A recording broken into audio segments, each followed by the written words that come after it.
Alright, hey everybody, welcome to this video. So today what I really want to go through pretty quickly, to be honest with you, is if you're feeling stuck in your e-commerce business, this is what you really need to focus on. And I'll go into that in just a second. But this has come about with a lot of conversation with e-com brands that are struggling, right? They might, launch their business, they might have a little bit of growth, probably based off the back of some friends and family buying into their business and supporting them.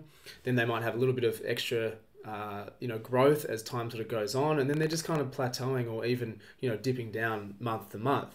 We see this a lot, particularly those brands in their first, probably, maybe got over that 6 month to 1 year hump, and going into their second or third year of business, and they just can't get this growth. They just can't get the growth that they want to get consistently.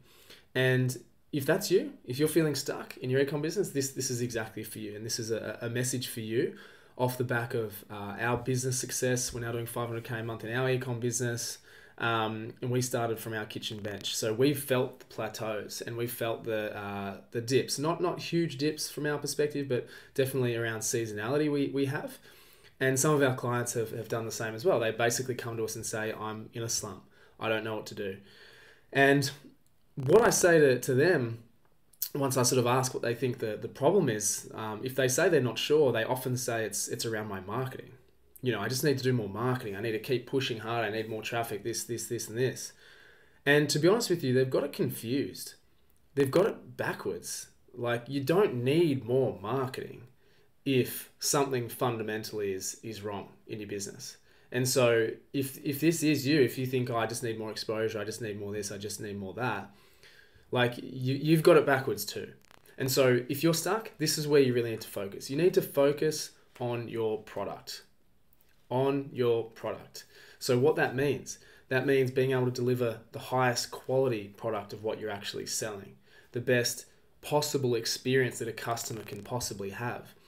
And this comes about by having a market all on your own, a unique selling point, whether it's in a competitive market or your own blue ocean market. You need to have a unique selling point that you can push home through that marketing, every message that you actually have. If you've got the roles reversed, if you just say, I just need to spend more dollars and get more traffic, well, you can't polish a turd. Like that's kind of what, a saying that we kind of bring up with our clients is you can drive as much traffic as you want. You can spend millions on marketing. But if your fundamentals aren't right, if your product isn't right and doesn't provide a great experience, firstly, it's not going to be sustainable. It's not going to be, long-term, because even if you get people in to buy and have the experience and they don't enjoy it, then they're not going to come back, right? But more often than what will happen is you'll put more money in and you won't even get to that point because you're not separating yourself from anybody else. Your product isn't unique enough or specific enough for somebody and you're not providing the best experience. So take a step back, look at your product and how your messaging works in your market and see if you can provide a much better unique experience for somebody, even if your product is in a saturated market. Okay, and we worked with a client recently who had a similar sort of plateau. They basically were sitting at sort of 70, 80K a month. They were doing their organic Instagram and doing their product launches and all these sorts of things, and they just felt sort of stuck. And so we had this conversation with them. We said, look, take a step back, focus on what's been driving sales, for this period of time, and let's really focus on that and push that harder and use some other methods to go ahead and do that. And so what we did was we put some marketing budget behind that new message about what people had been resonating with and buying from them all this time for. And that just absolutely shot off like a rocket. They went to basically 120, 130, 140, month on month on month. And so this is something that you can learn in your business. If you're feeling stuck, like what is separating you from everybody else? How can you improve your product so much in any sort of way, even in just the communications? Because everybody, feels like they've got the best product. That's generally, the consensus in the market, but it's about communicating that. Well, how can you really separate yourself? How can you deliver the results that you're promising with your actual product? So for us, for example, with cold pressed juice, we separate ourselves. Our USP was less than 5% fructose in every juice or every cleanse. So that was so different to what everybody else was doing that people came to us for that specific reason. And then because we were selling, $99 cleanse packs at that point, we had the ability to serve each customer really, really like high touch points with communications, with going out and delivering it ourselves, having conversations with customers. That was kind of the nature of our product, but that was what we had to do. So find your angle, okay? And through that experience, it was a customer experience. Every exchange is a customer experience.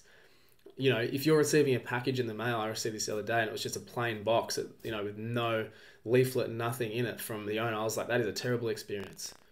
It was literally in the plastic sleeve that had come from, I don't know, China or something. This was supposed to be a local business. So that was no experience for me. I didn't feel any connection. I didn't feel any satisfaction, and probably wouldn't go back to them. So that was not a great experience. Okay, so think about that. Put the shoe on the other foot, not just as a business owner, but as the customer. What do people expect? How can you exceed their expectations with your product and your customer experience and communication to make them a customer for life? And then that will start to help you incrementally grow, because they will come back. They will refer friends. As soon as somebody is satisfied and you've over-delivered on your promise, on the exchange of cash and product, then they're going to tell people about it, because that's going to be the proof in the pudding that you've delivered on what you can say. And that's when you'll start to see that incremental growth. So we have had anywhere between 50 to 60% repeat customer rates as we've gone from 10K a month to 20K a month to 50K a month to 100K a month to 500K a month. Even at that point, we still have a very high repeat customer rate, and probably a lot of the other people are coming from referrals, from customer referrals, because that's what we do and that's what we do well. And then so to add to that, the marketing efforts are going to amplify what you already have. So when you've got that down pat, then you can add money into marketing to expand your reach, to send those same messages to just more people. They become your on the ground, salespeople serving impressions. But really the message of this, if you're feeling stuck, look internally to your business. How can you improve your product and your experience with customers? Start there. And then once you've got that down pat, then look at other things to broaden the reach, broaden the spend, broaden the impressions to then drive the traffic to convert that traffic into customers. So I really hope that helps. But as I say, most people have this wrong. They look at external factors, they look at the market, they look at the marketing, but really you just have to look internally about what you're doing, how you can separate yourself from everybody else, and how you can basically find a market within any market, your own market, your own blue ocean. So hope that helps. Let me know if any questions, but that's just a couple of thoughts for how you can improve. And if you're stuck, implement those things, and yeah, hopefully that helps. See you in the next one.